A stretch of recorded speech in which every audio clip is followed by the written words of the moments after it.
Muchas gracias, Celso, por venir. Pues muchísimas gracias, Juan Luis. Muchísimas gracias por darme la oportunidad de estar aquí con todos ustedes para compartir, ¿no?, mis pareceres personales sobre el tema que tan debatido recientemente como es la ley trans y más allá de la ley trans, lo que ello implica a nivel de las comunidades autónomas, como iré con posterioridad. Entiendo que tengo 10-15 minutos, ¿verdad? Sí. Muy bien, pues 10-15 minutos para introducir el tema. Puedo dejar 20. No. A ver, nosotros cuando en medicina empezamos una conferencia o una charla, lo primero que hacemos es declaramos nuestro conflicto de interés. Yo aquí conflicto de interés estimo y creo que tengo poco, no pertenezco a ningún partido político, no tengo ningún interés económico en el tema de los que les estoy hablando. Y como han oído, yo soy médico, psiquiatra infantil, me dedico a ver niños y adolescentes en un hospital público del Servicio Madrileño de Salud que está pues, a poco más de 1,5 kilómetros, 2 kilómetros de aquí, el Gregorio Marañón, al otro lado del Retiro. Probablemente el mayor conflicto de interés que tenga es el saber, ¿no?, que cuando las cosas se hacen mal y cuando las cosas van mal, pues al final eso redunda en una peor salud mental de la población y en una mayor carga de trabajo de los profesionales de la salud mental, como ojalá me equivoque, estoy convencido de que vamos a ver en un futuro no muy lejano. Miren, yo llevo como 25 años dedicado a la psiquiatría infantil y desde siempre, igual que mis compañeros de profesión, hemos visto un fenómeno que no es nuevo.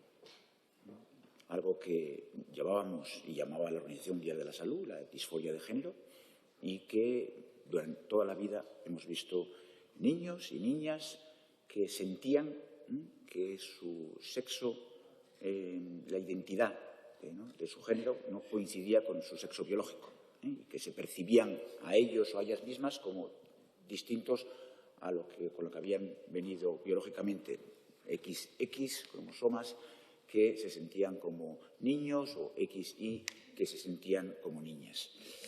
Y esos casos los hemos visto siempre. Y les hemos atendido y les hemos dado todo el apoyo que han requerido y en muchas ocasiones han ido bien y en muchas ocasiones se han beneficiado de hacer que sus apariencias externas, ¿no?, concordaran con el sexo con el que ellos se vivían, ¿no?, de forma subjetiva. Claro, estos han sido casos excepcionales y pues, muy excepcionales. En psiquiatría hay patologías que son enormemente frecuentes, trastornos adaptativos, ansiedad. Para que se haga una idea, 1 de cada 5 niños en este país, a lo largo de los 18 años, va a cumplir criterios para algún trastorno mental. Y luego hay otras patologías que son absolutamente pues, excepcionales y raras. Y ese era el caso de la disforia de género, que ahora la Organización Mundial de la Salud ha sacado del capítulo de trastornos mentales y lo ha puesto en el capítulo relacionado, ¿no?, de aspectos relacionados con la sexualidad como incongruencia de género. Y es como lo llama la Organización Mundial de la Salud, incongruencia de género. Pero ¿qué es lo que estamos viendo en ese hospital que está ahí a 2 kilómetros y en el resto de los hospitales de España y en el resto de los hospitales de Europa y del mundo? Esto no es una cuestión que atañe exclusivamente a este país, ni muchísimo menos, como hemos podido oír. Otros muchos países han pasado por esto hace muchos años, ¿no?, y tenemos muchas lecciones que aprender que lamentablemente no estamos escuchando. Pues lo que estamos viendo es un incremento exponencial del número de casos de menores que dicen ser trans y que en un momento de la adolescencia, no como veíamos previamente, no niños que desde el principio con 3, 4, 5 años tenían esa, ¿no?, percepción subjetiva de que no les correspondía el sexo con el que habían nacido. Por cierto, ¿no?, esa cosa que se dice tanto ahora, el sexo, ¿no?, que es lo que te atribuye el Estado, ¿no?, cuando naces, como si fuera para fastidiar, ¿no?, el hecho de ser XXXY o tener testículos o tener ovarios, pues algo que el Estado te dice que eres hombre o mujer solo para fastidiar. Entonces, eso se ha incrementado en un 100, 200, 300%. Hay estadísticas por ahí, les pueden ver ustedes, hay clínicas en Cataluña, de más del 1000%. Claro, en medicina nosotros sabemos que si algo se multiplica de forma tan rápida entre la población, pues eso o tiene un origen infeccioso, ¿no? Es una epidemia, como el COVID, o hay algo más, ¿no? Y ese algo más, algunos tienen cierto prurito en que se le diga que es una moda, como si fuese, ¿no?, decíamos, algo estigmatizante. Llámenlo ustedes como quieran, llámalo emergente social, lo que sea. Miren, cuando hay problemas de base, en problemas, por ejemplo, psicopatológicos, de sentirse fuera del mundo, de sentirse rechazado, tener aspectos relacionados con un trastorno de espectro autista, con sentimientos de inferioridad, etcétera, muchas cosas. Eso emerge de distintas formas y puede emerger como bulimia, que hace décadas no existía y ahora está en todos los sitios, o puede aparecer haciéndose cortes. Tenemos las urgencias de todos los hospitales de psiquiatría del mundo, llenas de adolescentes que para matar el daño psíquico y emocional se produce daño físico cortándose y eso temporalmente les alivia. Ese es un fenómeno nuevo. Eso antes no existía, no lo veíamos. Lo veíamos en la cultura carcelaria, por ejemplo, y eso lo hacían los prisioneros. Pero hay cosas que se extienden en redes sociales, se extienden por grupos de lobby e interés, se extienden, y los menores, los más vulnerables, sobre todo aquellos que de base tienen alguna, en ocasiones, condición, trastorno psiquiátrico, en ocasiones un sentimiento de necesidad de pertenecer a algún grupo, eso pues lo cogen y lo hacen suyo. Y eso es lo que estamos viendo. Ya digo que, ¿no?, en política muchas veces se ven las cosas como blancas o negras. Y yo les puedo asegurar que en biología y en ciencia y en medicina no hay blancos y negros. Hay una inmensa paleta de grises. Y tenemos y sabemos que esto, que la Organización Mundial de la Salud llama incongruencia de género, existe en personas que no tienen ningún trastorno mental, ni según la Organización Mundial de la Salud, ningún trastorno médico, pero no es eso el tema que a nosotros nos preocupa. A nosotros lo que nos preocupa son la inmensa mayoría, que son nosotros, aquellos que pueden verse perjudicados por el hecho de que apresuradamente, ¿no?, y bajo el dogma de la ideología y no del buen hacer científico, de la buena praxis médica, los encaminemos a situaciones que luego ya son absolutamente irreversibles. Y se ha hablado mucho recientemente de esta ley, de la ley trans, ¿no?, que yo le voy a decir dos pinceladas sobre ella. Una es cómo hay personas que se benefician de la confusión. Y en estados de confusión, como hay un sabio refrán español que dice que a río revuelto ganancia de pescadores. Y hay gente que parece que le va bien que haya confusión, ¿no? Y para eso se inventan algo que nosotros en psicopatología llamamos neologismos, que son palabras inventadas, ¿no? Por ejemplo, identidad sexual, ¿no? La identidad sexual, vamos a ver, uno es lo que es y como ha venido al mundo biológicamente. Salvo rarísimos casos, ¿verdad?, de transexualidad donde hay problemas hormonales o un cromosoma extra, XXY, también digo, casos absolutamente excepcionales. Pero si no, pues uno nace como nace. Biológicamente es hombre o mujer, XX o XY. Luego, la vivencia de cómo se vive uno, si uno se vive como una persona buena o mala, generosa o no generosa, con más estima, con menos estima, hombre o mujer, eso es subjetivo. Y sobre la subjetividad de las personas, ahí pues no podemos entrar. Pero eso es la identidad de género. Porque lo que uno no puede hacer, aunque algunos se empeñen, y es increíble esa, ¿no?, peligrosidad, ¿no?, de arrogarse con la supremacía moral, de llegar incluso a pensar que uno puede decirle a la población que puede elegir qué sexo biológico tiene, ¿no? Es algo, pues ya digo, absolutamente delirante. Pero bueno, lastimosamente oímos hablar a personas ajenas al mundo de la biología o al mundo de la genética, etcétera, de estos temas, ¿no?, engañando a la gente con algo que es absolutamente imposible. Y en la ley se habla pues, de identidad sexual. Fíjense, si la leen, que cuando se refiere a la Unión Europea o a articulados que vienen de la Unión Europea y de otros países, ahí ya dice identidad de género. ¿Por qué? Porque es lo que pone, identidad de género. Pero cuando eso se lo trae en España, lo convierten en identidad sexual. Algo que ya digo que no puede ser porque la identidad, el sexo es el que es y la identidad es algo subjetivo y eso se atribuye al género. Y hay otro artículo, que es el artículo 17, donde dice que no puede haber terapias aversivas o conversivas, etc. Y a mí es algo que me parece estupendo. Vamos a ver. Como me parece también, o sea, el que haya una ley que evite el que haya discriminación de cualquier tipo contra cualquier colectivo, a mí me parece fenomenal. Miren, yo soy psiquiatra infantil, llevo toda la vida luchando contra la discriminación y el estigma que sufren las personas con trastorno mental y muchos niños con autismo y discapacidad intelectual y trastornos de conducta alimentaria, etcétera, etcétera, ¿no? O sea, que se luche contra la discriminación me parece fenomenal. Ahora, el meter en una ley que no se puede hacer terapia de aversión o conversiones, o intentar convencer a alguien de algo que realmente no piensa, pero sí lo contrario.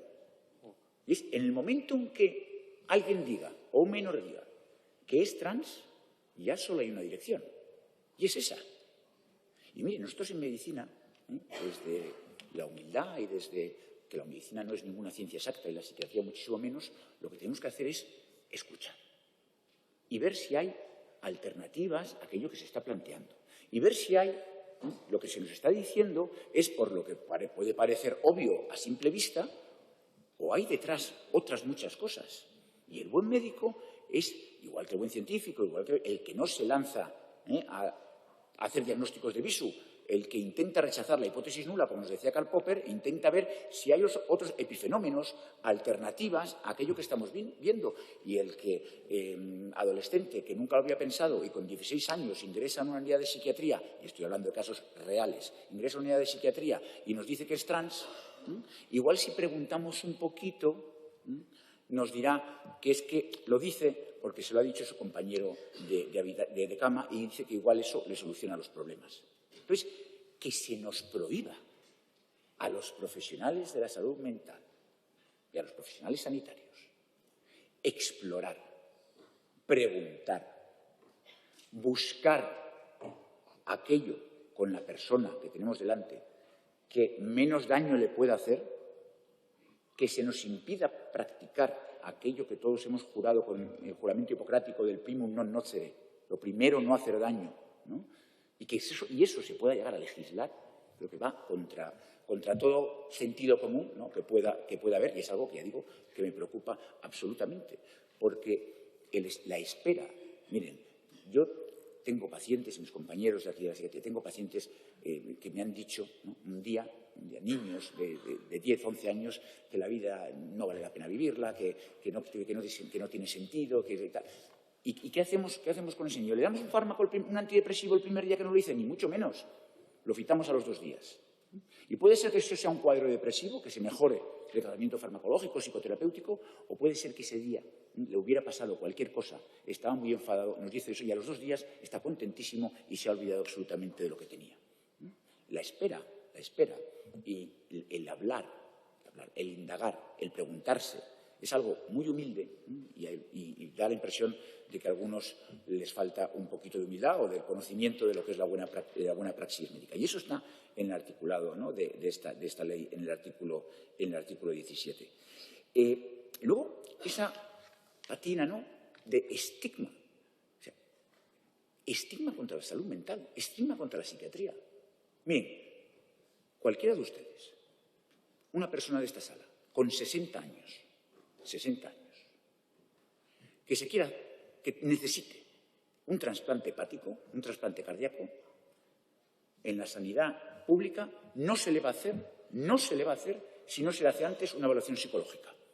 O sea, que para hacer un trasplante hepático a una persona de 60 años esté estipulado que hay que hacer una evaluación psicológica y para hacer una mastectomía a una niña de 16 no haya que hacer una evaluación psicológica, ¿no? Se comprende eso, es difícilmente comprensible, ¿no? Porque la buena práctica dice que antes de hacer cualquier procedimiento quirúrgico, sobre todo cuando es muy importante, y mucho más si es irreversible, tenemos que estar seguros de lo que aparentemente lo es de verdad, ¿no? Y una cosa importante, que ya voy terminando, y una cosa importante que les quiero decir, y que no se dejen llevar tampoco por este debate furioso sobre la ley trans. Que la ley trans, con muchas de las cosas que peligrosas, como por ejemplo el no poder dar una atención integral a los menores, ¿no? Y atenderlos en todo aquello, ¿no? Y prohibirles esa atención integral, quitarles esa parte que les puede venir también, no regula sobre cómo se hace la hormonación o la cirugía. Eso viene regulado por leyes que están desarrolladas por las comunidades autónomas. Y están las comunidades autónomas. Y deben ser las comunidades autónomas las que digan si un menor puede acceder a tratamientos irreversibles o no, con o sin una buena evaluación integral, que incluye naturalmente la evaluación psicológica y la evaluación psiquiátrica. Y tampoco se dejen engañar con el tema de que, claro, que la Organización Mundial de la Salud ha dicho que como esto no es una enfermedad, pues no necesitamos a los sanitarios, no necesitamos a los médicos. Lean ustedes de nuevo el artículo de la Ley 17, porque ahí vuelven otra vez, claro, cuando lo ven necesario, pero vamos, hormonar, operar, quitar mamas, quitar penes, ¿eso quién lo hace? Si no es el sistema sanitario. Incluso la propia ley dice que el Ministerio de Sanidad debe asegurarse que la Agencia Española del Medicamento tiene los tratamientos hormonales para poder darlos, ¿no? Pero no tiene nada que ver con la medicina. Vamos, no tiene nada que ver con la medicina. ¿Dónde acaba? Entonces, ¿qué pretendemos? Que con listas esperas de pacientes enormemente graves tengamos, ¿no? No lo voy a llamar tratamientos, unas intervenciones financiadas por el sistema público de salud en una zona VIP que sabemos que a determinadas personas les pueden hacer daño. Pues, realmente yo eso no es lo que quiero y desde luego no lo quiero para los menores de este país. Y además de todo esto, es que sabemos que esto es peligroso y lo sabemos porque aquí, en el momento en que estamos ahora en España, han estado otros países, como hemos escuchado, hace 10 años. Y esos países, nada sospechosos, Reino Unido, todos los países del norte de Europa, de ser países que no sean países que hacen las cosas basadas en la evidencia, etcétera, se han vuelto atrás. Y en esos países no se hormona ni se dan tratamientos quirúrgicos por debajo de los 21 años. Entonces, ¿por qué no escuchamos? Con todos los problemas legales, además, que estoy absolutamente seguro que todo esto puede acarrear. Y termino con dos ideas. Una es la preocupación. La preocupación por, ahora que a las personas a las que les gusta tanto hablar de derechos, porque la ideología acabe matando los derechos de los más vulnerables. Y que son niños y adolescentes que en muchas ocasiones tienen un trastorno mental de base y que les podemos destrozar la vida a ellos y a sus seres queridos. Y por último, un comentario en relación con algo que escuché hace unos días y que nunca pensé que pudiera haber escuchado. Y es, porque para mí, desde luego, es una línea absolutamente roja y roja muy fuerte. Que se utilice el suicidio, en este caso, el suicidio de un menor de edad, para hacer, ¿no?, apología de lo trans y de las leyes, es algo que me produce una enorme vergüenza. Muchas gracias.